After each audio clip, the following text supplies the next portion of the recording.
నమో శ్రీ లక్ష్మీ వెంకటేశ్వరాయ శ్రీ మహాగణాధిపతయే నమః.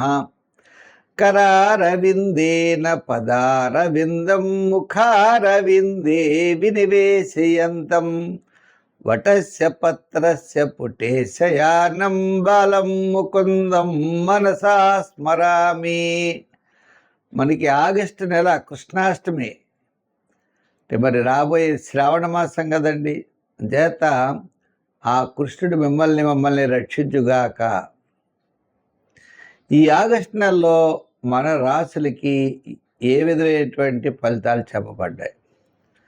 అనుకూలంగా ఉంటే వేగంగా పెడతాం, అనుకూలంగా లేకపోతే దానికి పరిహారం చేసుకుంటూ పాజిటివ్ వైబ్రేషన్స్ డెవలప్ చేసుకుంటూ మనం మరింత శక్తితో మరింత ప్రయత్నంతో ముందుకు పెడతాం, విజయం సాధిస్తాం.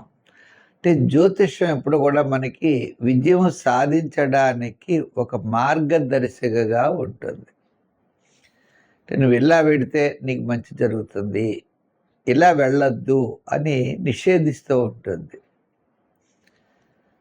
మరి జ్యోతిష్యం అనే పదానికే కాంతి అనే అర్థం. లైటింగ్ మనల్ని నడిపిస్తుందా? మనమే నడవాలి.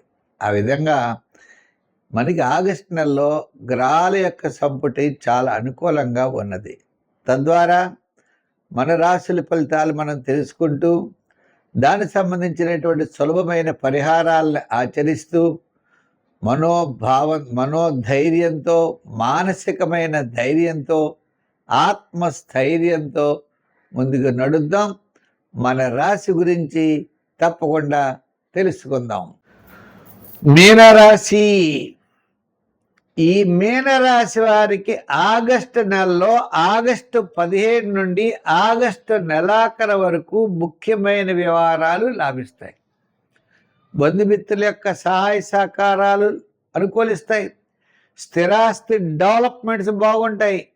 కుటుంబ ఆర్థిక సంతానపరమైన వ్యవహారాలు ప్రోత్సాహకరంగా ఉంటాయి. శుభరూపమైన పుణ్యరూపమైన కార్యక్రమాల్లో పాల్గొంటారు.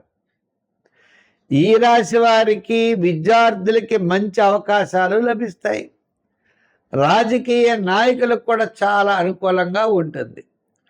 వృత్తుల వారికి చాలా ప్రోత్సాహకరంగా ఉంటుంది. మరి ఇలా ఏమిటయా అంటే, విద్యార్థులు ఉన్నారు, ఫ్రీ సీటు రాదు, డబ్బు కట్టేది వస్తుంది. రాజకీయ నాయకులు ఏ మీటింగ్ పెట్టినా 6 లక్షలు ఖర్చు అవుతుంది రాజకీయ నాయకులకి. వృత్తుల వారు ఉంటారు, ఏ వృత్తి చేద్దాం ఆ వృత్తి చేద్దాం అనుకుంటారు. పని అవుతుంది, కానీ విపరీతమైన వ్యయం జరుగుతుంది. శ్రమ, చికాకు, అసంతృప్తి ఇవన్నీ కూడా ఉంటాయి. వ్యాపారాత్మకంగా మనం చూసినట్లయితే ఆర్థిక లావాదేవీలు బాగా ఎక్కువ, బిజినెస్ ఎక్కువ, వ్యాపారం జరుగుతుంది, కానీ లాభాలు కనపడవు. మనం ఇవ్వాల్సింది కనపడుతూ ఉంటుంది. శ్రమ, చికాకు, ఈ డబ్బు అడ్జస్ట్ ఎలా చేయాలో తెలియదు.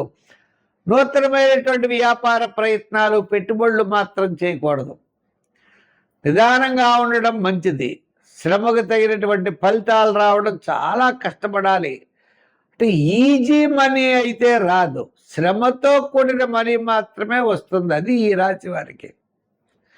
మనం ఏదో కొంతమందికి ఏదో రూపాయి పెడితే పావలా రావచ్చు, మనం రూపాయి పెడితే 5 పైసలు రావడం కష్టమైపోతుంది.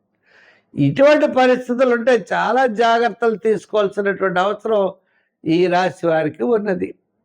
వృత్తుల్లో, వ్యాపార పరంగా, అలాగనే చిన్న చిన్న వ్యవహారాల్లో జాగ్రత్తలు తీసుకోవాలి. హామీలుగా పనిచేయదు, మధ్యవర్తిత్వానికి పనికిరాదు.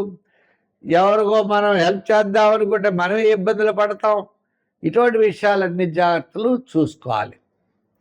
సంఖ్యల్లో ఎక్కువగా 3, 4 వాడాలి. ఆరాధనలో నవగ్రహ ఆరాధన చేయాలి. ఒకసారైనా శనికి జపం చేయించుకోండి.